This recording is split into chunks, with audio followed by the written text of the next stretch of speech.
கொட்டுக்காளி இந்த படம் ஆரம்பித்தோடனே இக்கதையின் முடிவு உங்களிடம் ஒப்படைக்கப்படுகிறது அப்படின்னு சொன்னோடனே நம்ம மண்டையில வந்து பிச்சுக்கிட்டோம். என்னடா ஒருவேளை இப்படி நடந்திருக்குமோ, இல்லை அப்படி நடந்திருக்குமோ, இப்படி நடந்தால் என்ன இருக்கும், அவங்க இப்படிதான் அப்படின்னு சொல்லி முடிச்சிருந்தா கூட நம்ம மனசு நிம்மதியாக தேட்டரை விட்டு வெளியே வந்திருக்கலாம். ஆனால் வந்து இப்படி நடந்திருக்குமோ அப்படி நடந்திருக்குமோ மண்டையை போட்டு பிச்சுக்க வச்சுட்டாங்க கொட்டுக்காளி.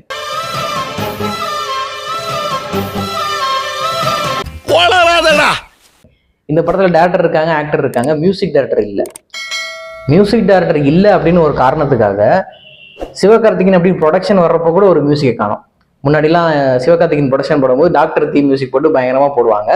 இப்போ அந்த பிஜிஎம் கூட இல்லாமல் படத்தில் மியூசிக்கே இருக்கக்கூடாது அப்படின்றதுனால ஒரிஜினல் ஃபீல் என்னவோ, அந்த கதை எந்த சூழலில் நடக்குது அந்த ஃபீல் கொண்டு வரணும் அப்படின்றதுக்காக பெருசாக யார் பேருமே போடல. சூரி பேர் போடல, ஹீரோயின் பேர் போடல, அந்த படத்தில் யார் நடிச்சாங்களோ அந்த எந்த பேருமே போடல. படம் முடிஞ்சக்கப்புறம் தான் போட்டாங்க. சிவகார்த்திகேயன் அப்படின்னு ப்ரொடக்ஷன் போட்டு படத்தை ஆரம்பிச்சிட்டாங்க, அந்த ஃபீலோட ஆரம்பிச்சிட்டாங்க. படத்தோட கதை என்ன அப்படின்னா,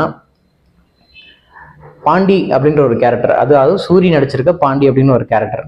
அவருக்கு ஒரு அக்கா மக இருக்காங்க. அவங்க தான் அனபன் ஹீரோ. அவங்க பேர் மீனா. படத்துல சின்ன வயசுலேயே அக்கா மக எனக்கு தான் அப்படின்னு சொல்லி ஒரு எண்ணத்துல சூரி வாழ்ந்துட்டு வர்றாரு.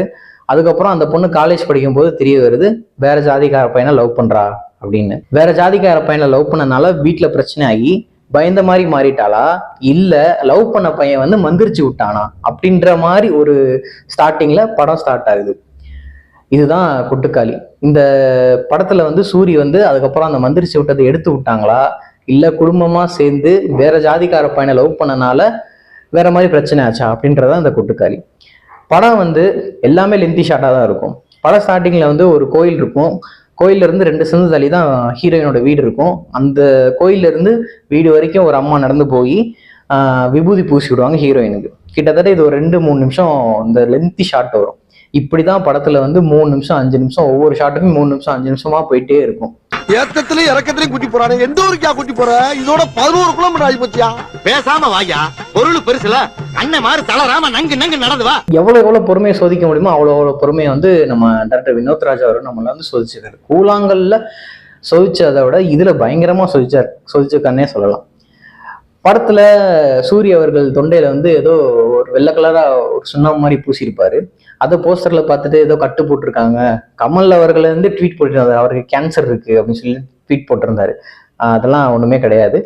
மேபி அந்த படம் ஸ்டார்ட் ஆகிற கதைக்கு முன்னாடி சில பிரச்சனை நடந்தொரு வீட்டுல, அதுல ஏதாவது ஒரு ஆக்சிடென்ட்ல ஏதாவது ஒரு தொண்டையில அடிபட்டிருக்கலாம், இல்ல கத்துனால தொண்டை டேமேஜ் ஆயிருக்கலாம், அப்படின்ற மாதிரி கூட இருக்கலாம். அதெல்லாம் படத்துல காமிக்கல. காலையில இருந்து சாயங்காலத்துக்குள்ள அந்த ஆனபன் அந்த ஹீரோயின் இருக்காங்களே அவங்களுக்கு வந்து பேய் பிடிச்ச மாதிரி இருக்காங்க. அவங்களுக்கு மந்திரிச்சு விட்டது எடுத்து விட்டாங்களா, இல்ல பயந்த மாதிரி இருக்காங்களே, அது என்ன ஆச்சு அப்படின்றதான் கொட்டுக்காளி. ஃபுல் அண்ட் ஃபுல் சும்மா ஸ்க்ரீன் பிளே பிளான் பண்ணி பண்ணாங்களா, இல்ல எல்லா ஷாட்டையும் எடுப்போம், ஒரு வண்டி இங்கிருந்து போகுதுன்னா அது இங்கிருந்து அங்க வரைக்கும் போற வரைக்கும் எடுப்போம், ஒரு மாடு அங்கிருந்து வரதான் அந்த மாடு அங்கிருந்து இங்க வர வரைக்கும் ஷார்ட் கேமரா அப்படியே இருக்கும். ஒரு ஃப்ரேம்ல இருந்து ஷேர் ஆட்டோ ஸ்டார்ட் ஆகி கிளம்புதுன்னா ஃப்ரேம் அப்படியே இருக்கும், ஷேர் ஆட்டோ போய் ஒரு நிமிஷம் இருக்கும், ஃப்ரேம் அப்படியே தான் இருக்கும். ஸோ இந்த மாதிரியான பொறுமையை சோதிக்கக்கூடிய ஷார்ட்ஸ்லாம் நிறையா இருக்கும். ஏன் இவ்வளோ ஷார்ட்ஸ் வந்து இவ்வளோ பொறுமையாக எடுக்கிறாங்க அப்படின்னா, நம்மளை வந்து அந்த சிச்சுவேஷனுக்கு கொண்டு போகிற ஆடியன்ஸ் இழுத்துட்டு போகிறது தான் இந்த ஷார்ட்ஸ்லாம் யூஸ் பண்ணியிருக்காங்கன்னு நம்ம சொல்லலாம். ஸோ கொட்டுக்காளியும் ஒரு வந்து 74th பெர்லின் இன்டர்நேஷனல் ஃபிலிம் ஃபெஸ்டிவலுக்கு வந்து ஸ்க்ரீன் பண்ணியிருக்காங்க. நம்ம வீட்டில் வந்து சீரியல் எவ்வளோ மெதுவாக போனாலுமே உட்காந்து பார்ப்பாங்க. ஆனால் இந்த மாதிரி படம்லாம் பொறுமையாக போனால் கண்டிப்பாக போட்டு திட்ட ஆரம்பிச்சிருவாங்க. சிவகார்த்திகேயன் பிளான் பண்ணி சூர்யா கவுத்து விட்டாப்ல, இவன் நல்லா வந்துட்டு இருக்கானே படம் நடிச்சு, இவனை மார்க்கெட்டை இறக்கணும் அப்படின்னு நினைச்சு பண்ணிட்டாப்ல.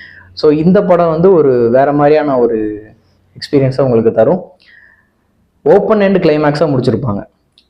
தேட்டர்லேருந்து நீங்கள் வரும்போது மண்டையை பிச்சுக்கிற மாதிரி தான் இருக்கும். அதுலேருந்து வெளியே வர முடியாது.